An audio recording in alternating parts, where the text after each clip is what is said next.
Kukikuwa na stima, growth in town itakuwa the first thing. The second thing, it will lead to job creation to youth. Kwa sababu sasa hivi kuna vijana wengi ambao hawana kazi. So kukikuwa na stima, kuna wengine ambao wamesomea hii kazi ya electricity na hawana kazi. So watakuwa wanapata kazi kutoka hapo.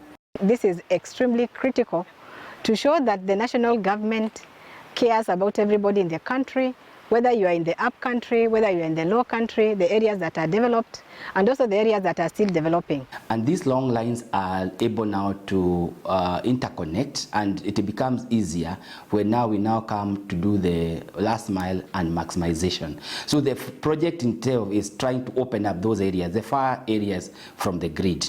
Power is not only the bulb.